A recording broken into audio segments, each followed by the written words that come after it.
প্ৰেমিকাক নিশা কটাবৰ বাবে মিয়া যুৱকৰ দাবী ধমকি নিশা কটোৱাৰ প্ৰস্তাৱক নাকচ কৰাৰ বাবে প্ৰেমিকাৰ গোপন ফটো ভাইৰেল কৰাৰ ভাবুকি মিয়া যুৱকৰ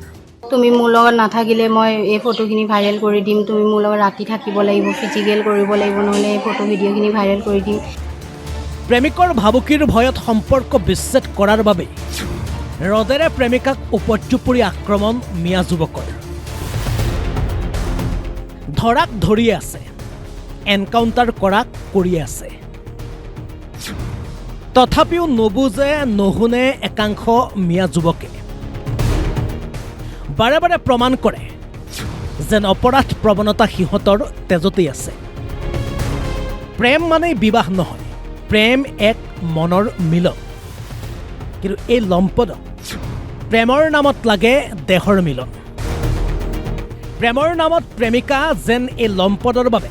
দেহৰ পুৰণি নিবাৰণ কৰা এক আহিলা গতিকে প্ৰেমৰ নামত এইগৰাকী প্ৰেমিকা বাৰে বাৰে ব্লেকমেইল কৰে প্ৰেমিক ৰিবুল আলীয়ে আৰু প্ৰেমিকাই নিশা কটাব নাহিলে গোপন ফটো ভাইৰেল কৰাৰ ভাবুকি দিয়ে ৰিবুলে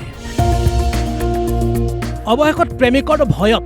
সম্পৰ্ক বিচ্ছেদ কৰে এইগৰাকী প্ৰেমিকাই আৰু প্ৰেমৰ নামত কৰা ঘৃণনীয় খেলখন বিচ্ছেদ কৰাৰ বাবেই মঙলবাৰে নিশা যুৱতীগৰাকীক আক্ৰমণ কৰে কুলাংগাৰ ৰিবুল আলীয়ে আৰু এই ঘটনা সংঘটিত হৈছে মৰিগাঁৱৰ মিকিৰভেটা ইতিমধ্যে কুলাংগাৰ প্ৰেমিকৰ বিৰুদ্ধে মিকিৰভেটা আৰক্ষী থানাত এজাহাৰ দাখিল কৰিছে যুৱতীগৰাকীৰ পৰিয়ালে এটা ভালপোৱা ৰিলেশ্যনত আছিলোঁ প্ৰায় 5 বছৰ ধৰি মই ৰিলেশ্যনটোত আছিলোঁ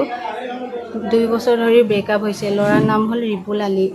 আৰু 2 বছৰ ধৰি যেতিয়া ব্ৰেকআপ হৈছে তাৰ তাত কিছু ফটো ভিডিঅ' আছে এই ফটো ভিডিঅ'খিনিলৈ সি মোক বাৰে বাৰে ব্লেকমেইলিং কৰি থাকে যে তুমি মোৰ লগত নাথাকিলে মই এই ফটোখিনি ভাইৰেল কৰি দিম তুমি মোৰ লগত ৰাতি থাকিব লাগিব ফিজিকেল কৰিব লাগিব নহ'লে এই ফটো ভিডিঅ'খিনি ভাইৰেল কৰি দিম আৰু ভাইৰেল কৰিম বুলি মোক বহুতবাৰ মাৰাৰো ভাবুকি দিছিলে তাৰ লগতে তাৰ লগৰো কিছু আছে 2-3জনমান সিহঁতেও মোক ভাবুকি দিয়ে যে সিহঁতে মোক মাৰিব সিহঁতে মোক কাটিব কালি মই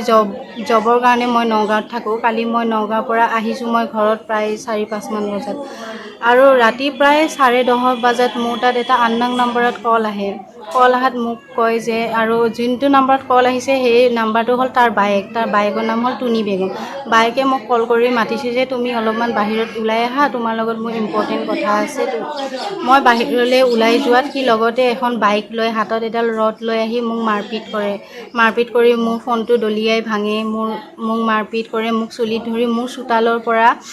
চোতালৰ পৰা ৰাস্তালৈ মোক টানি চুচৰাই নি তাতে মোৰ ঘৰৰ মানুহে চিঞৰ বাখৰ কৰাত তাতে মোক এৰি থৈ যায় তাৰপিছত মই তাৰ পিছে ৰাস্তাত যোৱা তাৰ ঘৰৰ মানুহ তাৰ মায়েক তাৰ ককায়েক বৌয়েকে চবেই দাৰ কটাৰী লাঠি জোং লৈ আহি মোক থানাত যাবলৈ বাধা দিয়ে কয় যে থানাত গৈ কি কৰিবি কেনেকৈ যাবি গ'লেতো আমাৰ ৰাস্তাৰে থানাত যাব লাগিব আৰু থানাত যাবলৈ বাধা দিয়ে আমি তথাপি থানাত গৈ ৰাতি এজেহাৰ দিয়াৰ পিছত এতিয়ালৈকে থানাৰ কোনো একশ্যনেই লোৱা নাই থানাই কোনো একশ্যনেই লোৱা নাই থানাত গৈছোঁ ৰাতিপুৱা মাতিছে থানাত গ'লোঁ ৰাতিপুৱা মাতিছে কমচে কম 1-2মান বজাত থানাৰ পৰা আহিছোঁ তথাপিও থানা মানুহে কোনো ৰেছপন্স দিয়া নাই কোনো কথাটো ৰেছপন্সেই দিয়া নাই